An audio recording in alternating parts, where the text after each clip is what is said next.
itu terdapat banyak elemen lain, baik itu teknik, dosen, mahasiswa dan lain-lain. Dan bagaimana menyampaikan kampanye tersebut harusnya kampus apabila akan menjalankan sebuah kampanye atau melakukan sebuah kampanye, kampus itu sadar akan bagaimana prosedur mekanisme yang berlaku dan bagaimana kampanye ini pada akhirnya outcome-nya itu substansional. Kemudian detailnya itu bunyinya kayak gimana, itu waktu itu diatur juga di peraturan. Pokoknya untuk pemberian gelar HJ itu universitas itu harus memiliki fakultas atau jurusan sebelumnya itu punya guru besar dalam bidang yang dikonsumsi dan fakultas atau jurusan itu mengakomodasi gelar HJ yang diberikan misalnya bidang magister ekonomi, domain politik dan lain-lain. Nah, memang untuk alasan mereka pada akhirnya untuk memberi gelar HJ sebenarnya saya juga kurang tahu ya pas mengapa demikian, tapi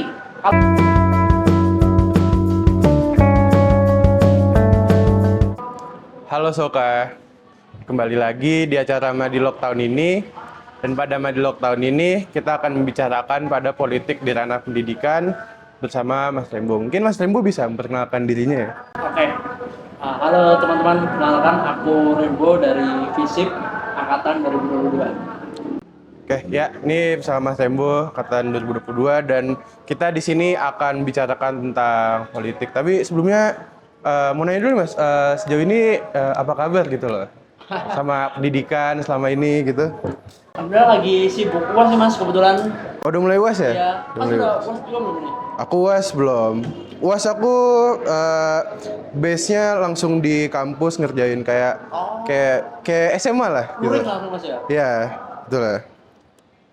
Masa lagi sibuk UAS, terus ini udah mulai akhir tahun ya dan di kampus juga bahkan udah mulai pemira deh. Sejauh ini pemira di kampus tuh menurut Masnya tuh gimana deh? Pemira di kampus ya Mas. Sebenarnya kalau pemira di kampus, ya teman-teman ini offline juga ya dan mungkin mekanisme yang baru itu kalau nggak salah itu pakai jaringan UB. Iya benar. Gitu. Ya itu lumayan bisa dibilang sebuah inovasi juga Mas. Kayak artinya mengharuskan suara itu benar-benar suara pure dari mereka yang mahasiswa. Karena kan mengharuskan untuk login pakai sekian dan password gitu kan. Tapi justru kayak gitu sedikit bikin ribet nggak sih ya? Yang awalnya mungkin offline gitu, terus online kita mesti mungkin pakai VPN UB dan sebagainya gitu. Ya mungkin itu kayak apa Mas ya, bisa dibilang ada pro dan kontra ya. Mungkin emang bisa dibilang sistematikanya yang kayak gitu, mekanismenya bisa dibilang cukup ribet kayak gitu. Namun di satu sisi itu juga agar rasanya pemilihan ini lebih selektif aja. Berarti yang pemilih biasanya mereka tadi, yang mereka itu harus login pakai akun emailnya, dan passwordnya. Yang otomatis pasti data itu dipegang oleh pribadi dong. Jadi pasti kayak itu pure soal masuk dari mereka yang pemilih. Menarik. Ini kan ya bagian pemira ini kan ya salah satu bagian dari bagaimana kita belajar politik gitu loh. Sebenarnya dari kampus. Nah, menurut Mas ini ada nggak sih dampak pengetahuan politik yang disalurkan tuh lewat kampanye di tingkat pendidikan ke praktisi politik, apalagi di lingkungan kampus nih Mas? Ini kampanye nasional, Mas. Kampanye nasional menurut Mas? Kampanye nasional. Kampanye nasional. Nah, sebenarnya pemaknaan kampanye kan sebenarnya cukup kompleks ya, Mas. Namun kalau kampanye selama kampanye itu substansional, itu menurut saya bagus. Karena begini, kalau mungkin banyak nih mungkin dari aku juga ya dan dari teman-teman juga dan banyak orang lah, itu kurang mengetahui bagaimana visi misi atau gagasan yang dibuat oleh cawapres. Kayak misal visinya merupakan negara maritim aktif dan lain-lain. Tapi kita nggak tahu kupasan dalam gagasannya gimana. Nah, selama kampanye itu substansional dan membongkar isi kepala dari para capres cawapres, itu menurut aku sangat meningkatkan pemahaman politik seperti itu. Pastinya ini jatuhnya memberikan pengaruh yang jatuhnya positif lah ya. Iya. Pastinya memberi pengaruh yang positif dan juga pengaruhnya itu pada lingkungan pendidikan itu apa deh kira-kira pada kampus itu? Apakah kampusnya itu jatuhnya mungkin nanti ditakutkan pro dalam satu partai gitu atau gimana? Oke, terkait bagaimana. Nah, langkah preventifnya sebenarnya begini, kalau mungkin saya mengutip itu saya lupa dari KPU itu bahwasannya kalau untuk adanya kampanye itu harus benar-benar egaliter dalam bahasa. Artinya kalau misal cawap paslonnya itu ada 2, ada 3, ya udah diundang semua. Begitupun dengan partai, misalnya ada 16, ada 20 diundang semua dengan frekuensi yang sama, dengan durasi yang sama, sehingga tidak menimbulkan seakan-akan kampus ini memihak pada satu pihak. Jadi seperti itu Mas, langkah preventif bisa disiapkan agar tidak menimbulkan efek domino yang berimplikasi buruk seperti itu. Berarti jatuhnya sebenarnya ini tuh bisa memberikan dampak yang baik ya, apalagi ke dalam ranah pendidikan. Dalam kata tuh, wah kita mengajarkan gimana kita harus ikut berpartisipasi dalam perubahan politik ini gitu loh. Tapi dalam dunia pendidikan itu pengaruhnya tuh cukup besar ya, apalagi kalau misalnya kita ambil di lingkungan sekolah gitu, di mana mayoritas itu yang ngisi suaranya tuh remaja gitu. Kalau misal di lingkungan sekolah tuh gimana ya? Menarik sih Mas. Sekolah ya, sebenarnya mungkin kalau sekolah mungkin batasan, ini opini pribadi saya Mas, kalau Oke. batasan etisnya mungkin itu cukup di SMA SMK sebenarnya, karena kalau di pendidikannya di bawah itu di SD SMP rasanya dari teman-teman di SD SMP pun kurang bisa, ini suatu saya mungkin kurang bisa menangkap secara komprehensif. Namun kalau di SMK selama prosedur yang dilakukan itu sesuai dengan mekanisme yang ada, itu tetap bisa memberikan efek positif, dan selama apa yang disampaikan itu substansional, itu bagus sih Mas sebenarnya untuk penjelasan ke generasi muda juga. Nah, penjelasannya tuh kalau di generasi muda tuh gimana ya? Memberikan agar anak-anak itu mengerti gitu. Soalnya cenderung tuh mereka masih remaja, dan mengarahkan mereka ke dalam politik itu ya kita tahu ya itu lumayan susah lah. Jadi di mana kayak mereka tuh paling tahu politik-politik ya paling dari meme atau dari stiker atau dari apalah. Ya ibarat kata ribet gitu, dan mungkin juga dari guru-guru yang nyuruh kayak ayo pilih nomor 1, nomor 2 gitu. Ya, terkait itu menarik Mas.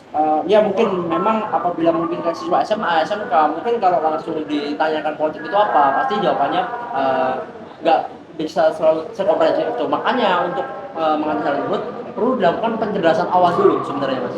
Bahwasanya politik itu artinya nggak sempit itu dan nggak sedemikian rupa lah intinya. Politik itu kompleks, dan politik itu bisa dibilang sebagai itu tuh ada di semua domain kehidupan, di semua dari kehidupan. Soalnya bahkan kebijakan publik itu kan di politik, bagaimana kita bisa naik transportasi umum dan lain-lain. The basic things itu emang rata-rata itu awalnya itu dari politik. Jadi gimana caranya kita membungkus, kuncinya kan sebenarnya di komunikasi penyampaian. Karena komunikasi yang bagus itu adalah komunikasi yang dapat ditarik. Nah, terkait bagaimana kita analisis ke pasarnya apa sih SMA, SMK atau mahasiswa, dan kita cara bungkusnya tentunya harus berbeda. Agar gimana selain substansional, pesan ini dapat tersampaikan. Jadi perlu ada penjelasan seperti itu sebenarnya Mas. Karena aku juga ngelihatnya dari SMA, SMK ini mungkin kalau dari aku ya, aku tuh selama di SMA juga nggak terlalu diajarin gimana itu politik. Paling mentok kalau keluarga juga PKN gitu. Itu sih Mas sebenarnya. Berarti di sini peran guru tuh di luar guru PKN, nah itu penting lah ya buat mengarahkan siswanya buat kayak ayo kita ikut milu gitu. Ya. Oke.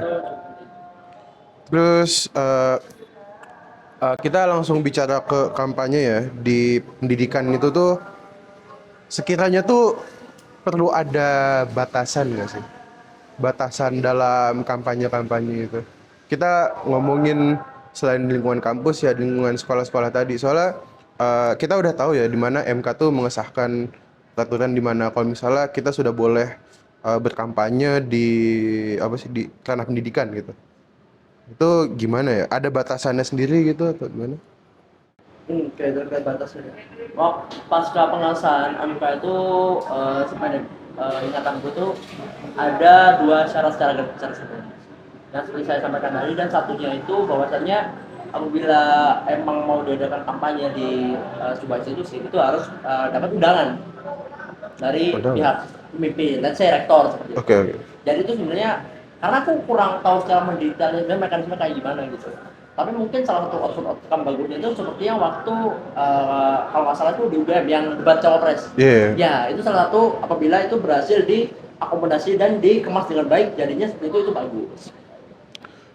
Sekiranya dalam batasan ini tuh wajarnya tuh kayak gimana gitu loh? Apakah eh, mesti ada bukti gitu kalau misalnya partai tersebut tuh sudah melaksanakan aturan yang sudah ada gitu dalam berkampanye? Nah, menarik terkait batasan-batasan dan bagaimana agar itu pada akhirnya nggak cross the line itu emang itu membutuhkan banyak kolaborasi dari berbagai elemen lah.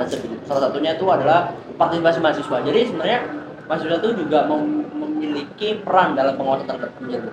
Nah makanya salah satu orang di KPU itu pernah bilang bahwasanya apabila menemukan pelanggaran dan hal-hal yang dirasa ini nggak seharusnya terjadi itu sudah akan langsung dilaporkan. Nah makanya peran di sini yang perlu ditekankan juga adalah peran mahasiswa sebenarnya mas, agar batasan-batasan itu nggak cross the line seperti itu. Nah, kita tahu ya batasan itu tadi. Terus ganjarannya itu ya kita tahu lah ganjarannya kayak gimana, batasannya kayak gimana. Terus ya kalau misalnya disalahkan itu tuh nantinya tuh bakal bisa memberikan contoh yang buruk lah, apalagi kepada mahasiswa dan juga murid-murid SMA, SMK gitu loh. Eh, dan ya balik lagi di situ ya peran guru dan peran mahasiswa penting untuk ibarat kata ya mengarahkan lah yang lebih tua gitu Ya. pastinya kan. Terus juga kita lanjut ke di sini tuh udah mulai mungkin kayak kampanye kecil di mana pemberian gelar HC ya yang ada di UB itu. Nah ini pendapat Mas ini tuh kayak gimana deh? Mungkin gelar HC ya, mungkin yang terakhir itu ke Bapak ET lah ya, Ya. terakhir. Nah, itu waktu itu kan pada akhirnya mendapat demonstrasi sebenarnya. Nah sebenarnya pemberian HC yang mendapat penolakan itu sebenarnya nggak sekali dua kali sebenarnya. Itu waktu itu seingat aku kalau nggak salah di UNJ itu pernah, di Universitas Jakarta itu pernah mau ngasih gelar itu, bahkan yang nolak itu bukan mahasiswa tapi aliansi dosen. Nolak karena di sana prosedur dan mekanismenya ini ada cacat begitu. Dan case-nya di sini kalau nggak salah itu syaratnya itu sebenarnya untuk orang yang mendapat gelar honoris causa itu harus benar-benar orang yang telah memberi kontribusi secara extraordinary, benar-benar luar biasa, benar-benar wah ini baru pantas tinggal bisa sekitar orang available, apalagi orang yang memiliki kayak tendensi orang ini berkampanye. Karena case sebelumnya tuh rasa-rasanya kan kayak beliau ini kayak diisukan seakan-akan mau jadi cawapres atau lain-lain lah. Nah, apabila pada akhirnya prosedur atau mekanismenya tidak dijalankan sesuai dengan apa yang ada, ini takutkan bahwasanya pemberian gelar HC ini syarat akan kepentingan, kan kepentingan politik. Nah, penting sebenarnya untuk universitas itu atau untuk kampus institusi pendidikan tinggi untuk tetap menjaga integritas dan marwahnya.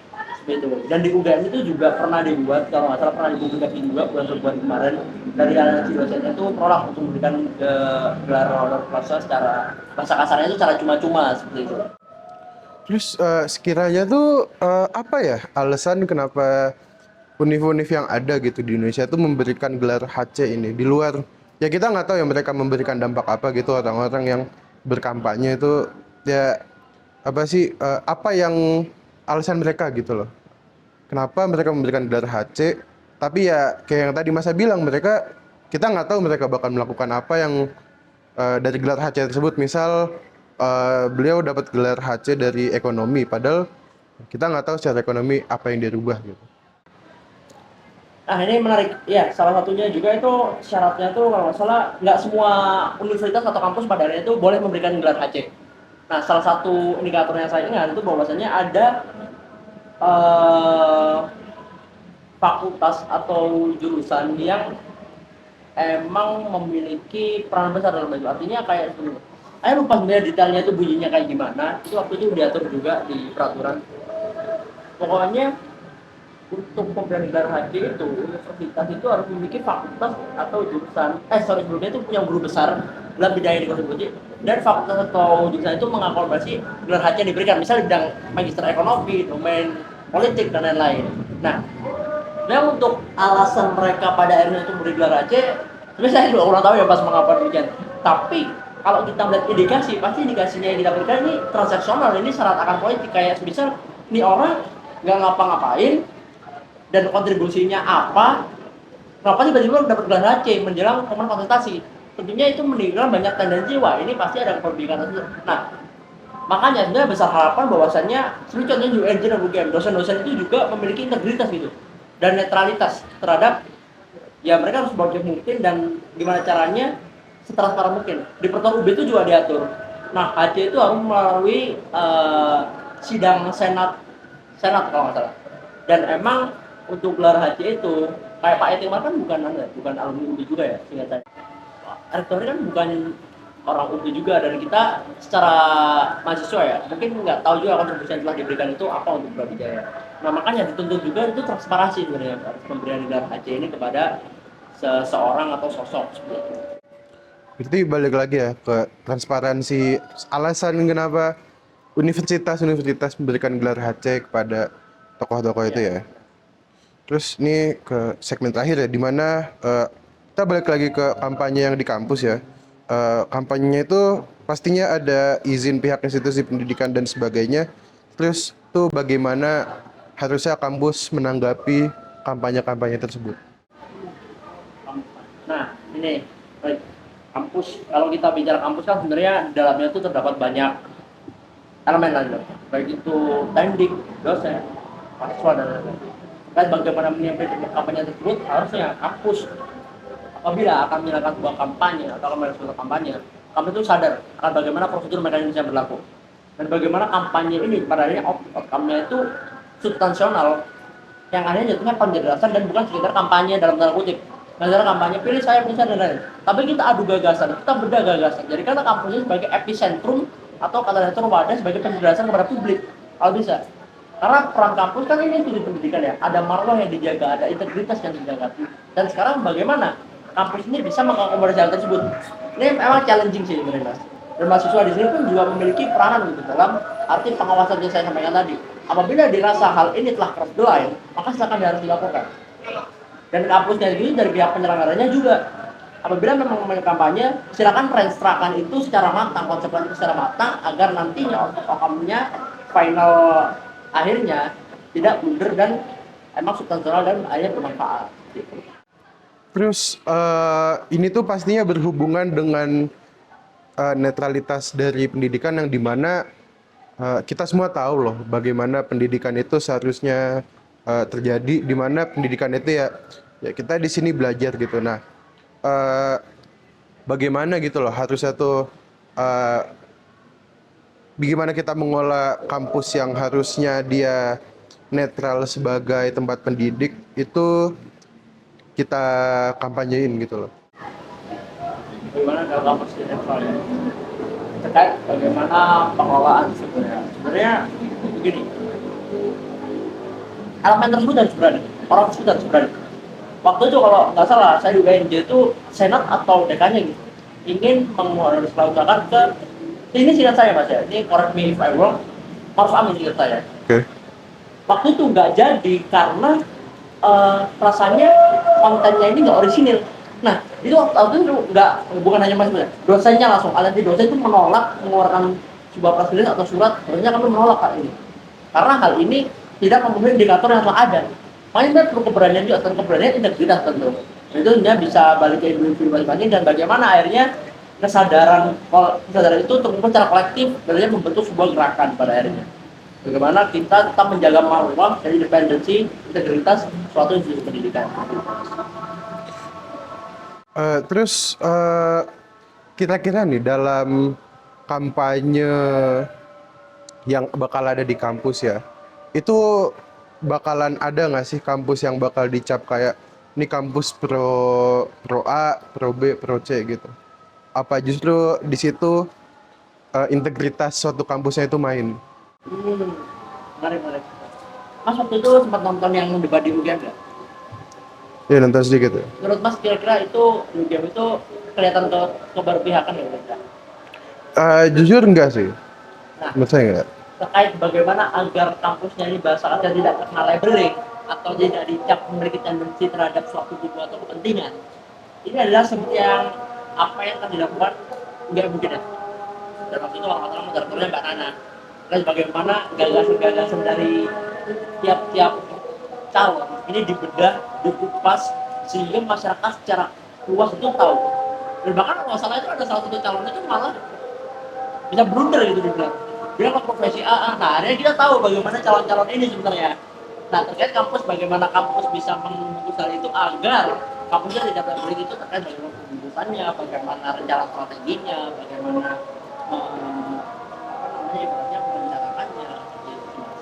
Konsepnya. Berarti ibarat kata harus ada pihak eksternal lah ya, dimana kampus itu ya cuman tuan rumah gitu loh. Tapi ada orang lain, kayak misal ya Mbak Nana, atau mungkin siapa lah, jurnalis, ya. Gitu. Oke, baik. Ya, ya itu saja yang dapat kita bicarakan tentang tahun politik tahun depan. Semoga ya menjadi tahun yang menarik tahun depan untuk kampus dan untuk mahasiswa. Terima kasih juga ya Mas Rembo sudah hadir di acara Madilog kali ini. Terima kasih Soka sudah nonton Madilog ini sampai selesai. Jangan lupa follow sosial media kami di LPM Kaving 10 dan jangan lupa subscribe di YouTube channel kita. Saya akhiri, terima kasih.